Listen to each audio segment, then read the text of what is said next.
Russia's budget for the war against Ukraine this year will fall short by at least $28 billion.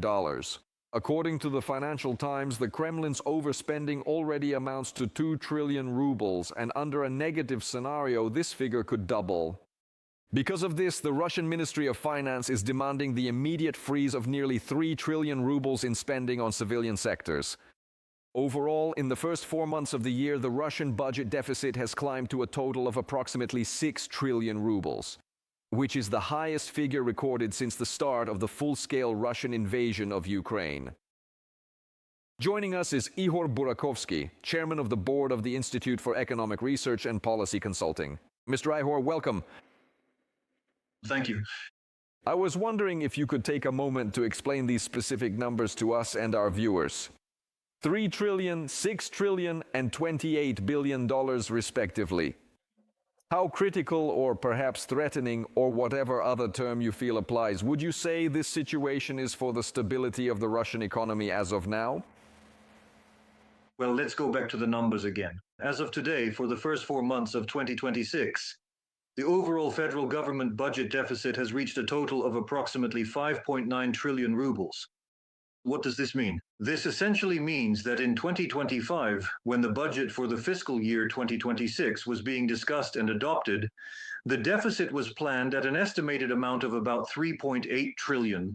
So even now, we can see that the expenditures of the Russian Federation significantly exceed its revenues, and this is by and large a crisis situation in the system of public finances. Obviously, for now, there are no prospects, and it's unlikely there will be any prospects to close this gap in May, in the summer, in the fall, and so on, all the way to the end of this year. So this is, so to speak, a problem. And the second problem is that the Russian Federation expected to make a lot of money from the Strait of Hormuz, so to speak, to receive this very premium due to the rise in global oil prices. But it turned out that this is also far from the case. So to speak, this premium in April amounted to only about 21 or 22 billion rubles. This is a relatively small amount. Whereas in principle, it was expected that from the Strait of Hormuz, so to speak, yes, the Russian Federation would be able to receive somewhere around 200 to 220 billion rubles. And this was the estimate not only of the Russians, but also of independent experts. Thus, to sum up, there are 3 very simple conclusions. War is a very costly thing, and this is a war that is essentially being fought to wear the enemy down. Right now, we are seeing exactly this kind of war in economic terms. It is draining the financial resources of the Russian Federation. They will have to look for something else. The second point, so to speak, is where they will be able to get money. Well, on the one hand, this is the traditional reduction of programs.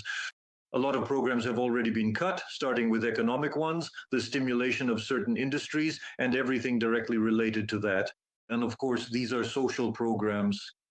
At the same time, it should also be noted that there is a certain redistribution of expenses taking place. The central government is trying to shift as many war-related expenses as possible onto the regions, but the regions are already struggling financially. And thus, a traditional, I would say, conflict arises between the central government and the regions. And finally, the third point, it lies in the fact that the Russian Federation, unlike Ukraine, cannot obtain funds from abroad. It cannot enter international financial markets, and thus, as they say, bridge the gap until better times. And in fact, the question then arises to put pressure on the economy, to squeeze money out of the economy, or there is another option, to end the war with all the corresponding, including positive consequences. But as far as I understand, the second option is not being considered by the Russian Federation, at least not by the leadership of the Russian Federation today. Mr. Ihor, there's one more thing I'd like to add. The Verkhovna Rada of Ukraine has ratified a large-scale loan agreement with the European Union for 90 billion euros. The bill was supported by 276 members of parliament. Kyiv will receive these funds in 3 tranches, but half will be provided by the end of this year. These funds will be directed towards domestic defense and economic support. In exchange, the EU expects changes in Ukrainian legislation, in particular regarding the abolition of tax benefits for international parcels and digital platforms. Mr. Ihor, of course, as you know, there are many different facets and complex layers to this particular issue. I would really like to focus on this now, especially since we will be returning to the broader security topic again a bit later on in our discussion. How realistic are the prospects of equalizing the defense budgets of Ukraine and the Russian Federation? If we are talking about the specific financial amounts, then, well, obviously, yes, our budgets are steadily increasing, while their budgets currently have a significant budget deficit. But as it seems to me, the key question is how stable and transparent the financial funding for the military sector will be, meaning based on our long-term strategic and tactical plans. That's the first point.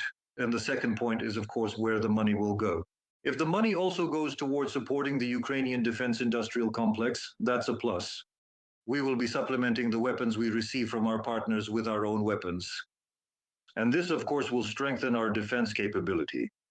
On the other hand, it is absolutely clear that when we receive such vital financial funds, we must also remember that we have to do our own homework as well. And this homework consists of mobilizing all available internal resources, however limited they may be, and closing those specific gaps through which the funds so necessary for Ukraine's defense are leaking, which in turn significantly weakens the overall resilience and long-term stability of the Ukrainian economy. Mr. Igor, as always, we are very grateful to you for your professional explanations. Igor Burakovsky, Chairman of the Board of the Institute for Economic Research and Policy Consulting. Accordingly, we discussed the state of the Russian economy and European assistance to us. Ladies and gentlemen, there is a message from the President of Ukraine, Volodymyr Zelensky. Allow me to quote him. This week, the Russians have launched more than 2,300 attack drones against our people, nearly 1,560 guided aerial bombs, and 108 missiles of various types. All these strikes are directed solely at ordinary civilian infrastructure, residential buildings, the energy sector. Every day we work to increase protection against Russian terror. And yesterday we received a new Iris-T launcher. We thank Germany for its ongoing contribution to the protection of our people. Thousands and thousands of lives have been saved thanks to such strong support.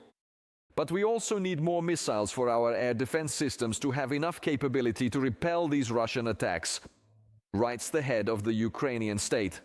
This week, there are also several very significant agreements with Sweden. A new support package is arriving, in particular to further strengthen our air force with Gripen fighter jets. The Pearl program has received new contributions this year, and support for this important initiative must continue. We are counting on both the United States of America and our European partners. Anti-ballistic defense is one of the key priorities for Ukraine. Strong air defense, writes the head of the Ukrainian state, can provide greater protection for our people and deprive Russia of its last advantage.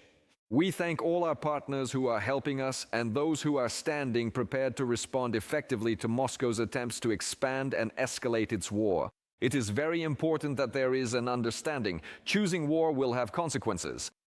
I am sincere and grateful to each and every person who stands with Ukraine, writes the President of Ukraine, Volodymyr Zelensky.